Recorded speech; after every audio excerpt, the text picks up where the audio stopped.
नमस्कार दोस्तों, आप सभी का एक बार फिर से बहुत बहुत स्वागत है आपके अपने YouTube चैनल पर। इस समय की दोस्तों तमाम बड़ी खबरें सामने निकल के आ रही हैं। शुरुआत करेंगे सिंधिया के करीबी सत्येंद्र यादव ने कहा, मैं कांग्रेस में लौट आया हूं, जल्द ही महाराज भी आने वाले हैं कांग्रेस में। क्या कुछ है पूरा मामला, खबर को आगे विस्तार से जानेंगे। तो वहीं दोस्तों अगली बड़ी अपडेट में आप लोगों को बताएंगे।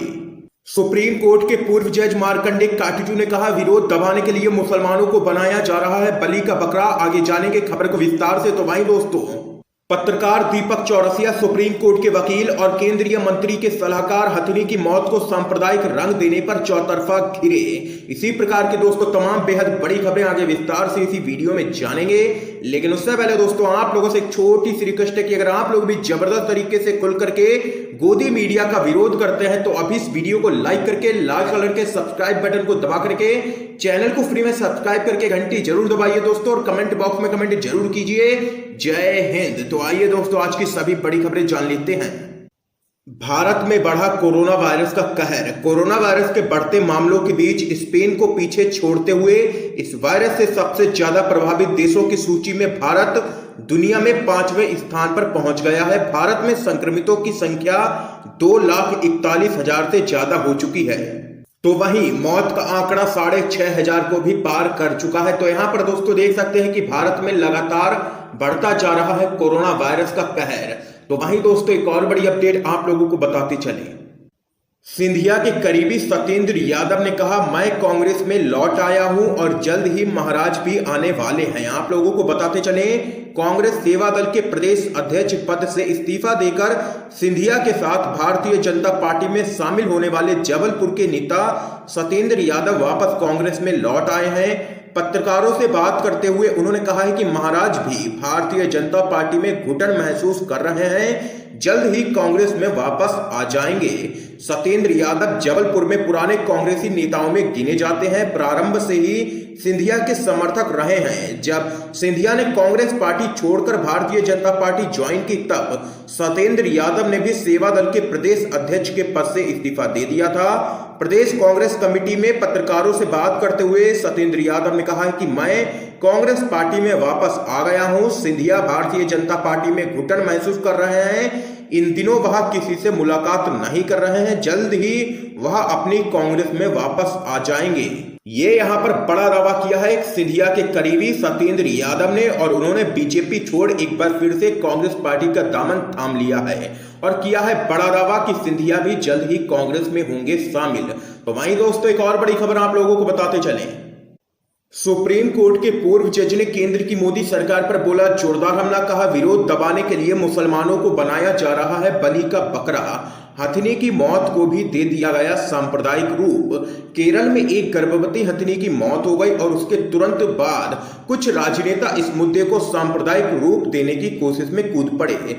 जिस तरह कुछ लोगों ने तबलीगी जमात को दोषी ठहराते हुए कोरोना महामारी को सांप्रदायिक रूप देने की कोशिश की थी। चूंकि दक्षिण भारत में अक्सर हिंदू मंदिरों में हाथियों का इस्तेमाल किया जाता है, इसलिए उन्हें मारना मुसलमानों के हिंदू विरोधी कृत्य के रूप में चित्रित किया जा रहा है।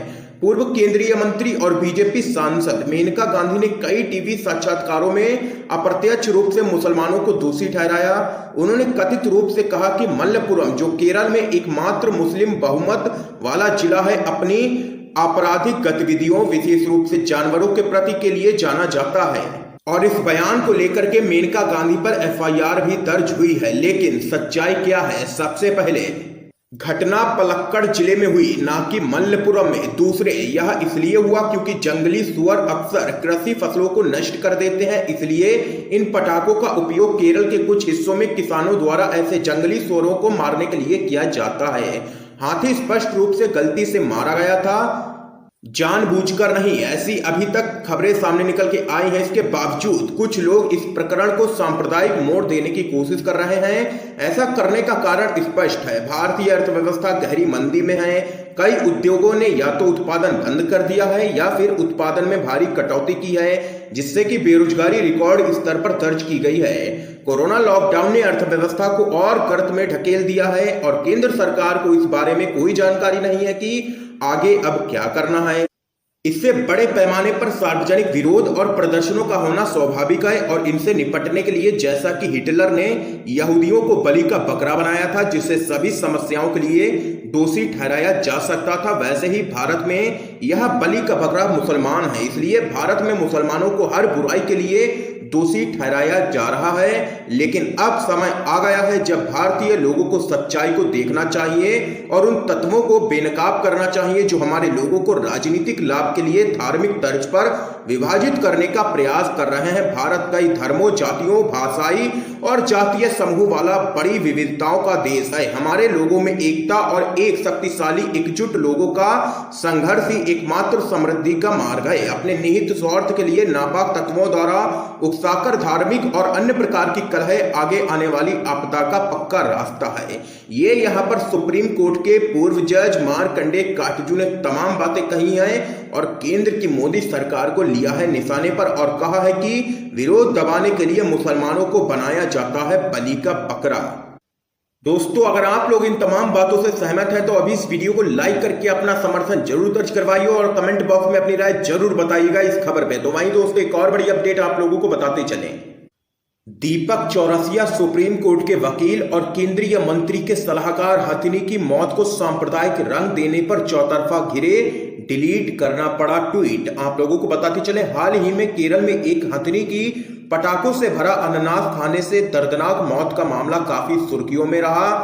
केरल पुलिस ने इस मामले में एक आरोपी की गिरफ्तारी की है। आरोपी की गिरफ्तारी को लेकर के पत्रकार दीपक चौरसिया, सुप्रीम कोर्ट के वकील प्रशांत पटेल उमराव और मोदी सरकार के कैबिनेट मंत्री के मीडिया सलाहकार अमर प्रसाद रेड्डी ने ट्वीट किया था। हालांकि उनके इन ट्वीट्स पर वह चौतरफा घिर गए हैं, जिसके बाद तीनों ने अपने ट्वीट्स डिलीट कर दिए हैं। दरअसल आप लोगों को बताते चले, तीनों ने अपने ट्वीट में आरोपियों को संप्रदाय विशेष का बताया था। हालांकि बाद में यह खबर झूठी साबित हुई, जिसके बाद तीनों को अपने ट्वीट्स डिलीट करने पड़े। तो यहाँ पर दोस्तों देख सकते हैं कि पत्रकार दीपक चौरसिया और सुप्रीम कोर्ट के वकील और केंद्रीय मंत्री के सलाहकार हथिनी की मौत को सांप्रदायिक रंग देने पर चौतरफा घिरे। तो वहीं दोस्तों एक और बड़ी खबर आप लोगों को बताते चलें। कर्नाटक में कोरोना स्कैम, मास्क और अन्य उपकरणों की खरीद में फंड के गलत इस्तेमाल का है आरोप। आप लोगों को बताते चलें, कर्नाटक की बीजेपी सरकार पर अब आरोप लगा है कि राज्य में कोविड केयर से जुड़ी खरीद में बड़ा घोटाला हुआ है। कांग्रेस के एच.के. पाटिल की अगुवाई में विधानमंडल की लोक लेखा समिति अस्पतालों की निरीक्षण करने, वेंटिलेटर और टेस्टिंग किट सहित सभी कोविड केयर उपकरणों की गुणवत्ता की पुष्टि करके मामले की जांच शुरू करना चाहती है। दरअसल दोस्तों आप लोगों को बताते चले, खबर के मुताबिक N95 मास्क को हेल्थ डिपार्टमेंट ने 147 रुपए में खरीदा है, लेकिन उसी मास्क को चिकित्सा शिक्षा विभाग ने 295 रुपए में खरीदा है।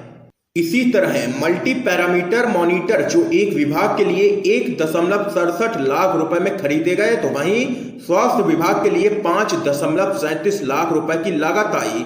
तो यहाँ पर दोस्तों ये बड़ा घोटाला सामने निकल के आ रहा है कर्नाटक से और कांग्रेस हो गई है इस पूरे मामले पर बीजेपी सरकार पर हमलावर। फिलहाल दोस्तों एक और बड़ी खबर आप लोगों को बताते चलें। स्वास्थ्य मंत्री हर्षवर्धन के दावों को उनके ही मंत्रालय के आंकड़ों ने झुटलाया। कोविड-19 के टेस्ट में कौन नंबर 1 पर है, इससे जुड़ा हुआ है पूरा मामला। आप लोगों को बताते चले, केंद्रीय स्वास्थ्य मंत्री डॉक्टर हर्षवर्धन ने भले ही कोविड-19 टेस्ट की कम संख्या को लेकर के दिल्ली सरकार की खिंचाई की हो, लेकिन उनके अपने मंत्रालय के आंकड़े उनके इस संबंध में दावे को झुटलाते हैं। मंत्रालय की वेबसाइट पर अपलोड आंकड़ों के मुताबिक देश में कोरोना वायरस परीक्षण के मामले में दिल्ली का जम्मू कश्मीर के बाद दूसरा नंबर है। इन आंकड़ों में कई चौंकाने वाली बातें हैं, जैसे कि न केवल दिल्ली बल्कि कोविड-19 परीक्षण के मामले में विपक्ष शासित महाराष्ट्र की स्थिति भाजपा शासित कई राज्यों से काफी बेहतर है। और ये आंकड़े साफ तौर पर चिल्ला चिल्ला के कह रहे हैं कि बीजेपी शासित प्रदेशों में कम टेस्टिंग हो रही है। टेस्टिंग ही नहीं हो रही है तो केस कहां से निकलेंगे सामने। लेकिन जो विपक्ष शासित प्रदेश है वहां पर बड़े स्तर पर टेस्टिंग हो रही है, जैसे कि महाराष्ट्र, राजस्थान और आप छत्तीसगढ़ ले लीजिए, यहां पर बड़े स्तर पर टेस्टिंग हो रही है। लेकिन स्वास्थ्य मंत्री झूठे दावे यहां पर करते हैं, जो कि उनके ही मंत्रालय के आंकड़ों से उनकी पोल खुल गई है। तो भाई दोस्तों एक और बड़ी अपडेट आप लोगों को बताते चलें। राहुल गांधी का मोदी सरकार पर जोरदार हमला, कहा लोगों की कैश हेल्प ना करके इकोनॉमी को बर्बाद कर रही है मोदी सरकार।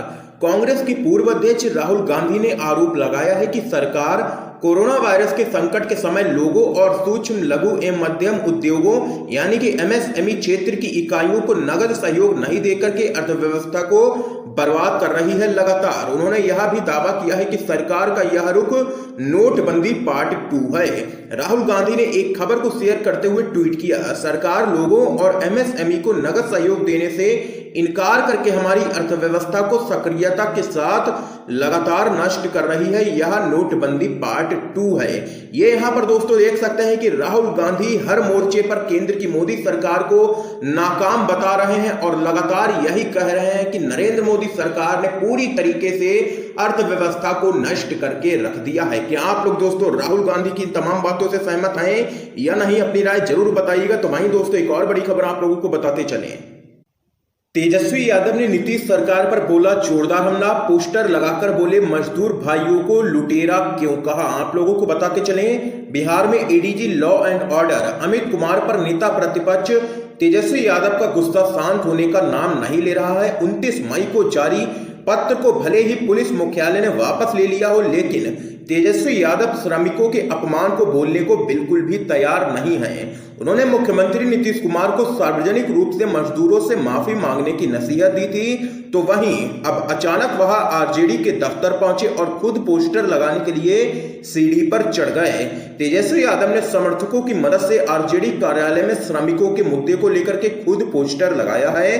आप लोगों को बताते चले, दफ्तर के बाहर लगाए गए पोस्टर में लिखा गया है कि नीतीश कुमार जी बताएं। सवाल नंबर 1, बिहारी श्रमिक गुंडे क्यों दिखे? सवाल नंबर 2, उन्हें बिहारी श्रमवीर अपराधी क्यों लगे? सवाल नंबर 3, उन्होंने मजदूर भाइयों को लुटेरा क्यों कहा? सवाल नंबर 4, श्रमिकों को रोजगार देने से इनकार क्यों किया?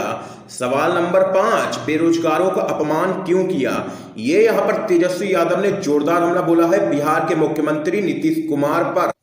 तो यहाँ पर दोस्तों आज की ये तमाम बेहद बड़ी खबरें सामने निकल के आई हैं जो हमने आप लोगों तक पहुंचाई हैं। वीडियो पसंद आया हो तो इस वीडियो को लाइक करके ज्यादा से ज्यादा शेयर कीजिएगा, अपने सभी दोस्तों तक इन खबरों को जरूर पहुंचाइएगा और चैनल को सब्सक्राइब करके बेल के आइकन को जरूर दबा दीजिए। दोस्तों आप सभी का बहुत बहुत धन्यवाद।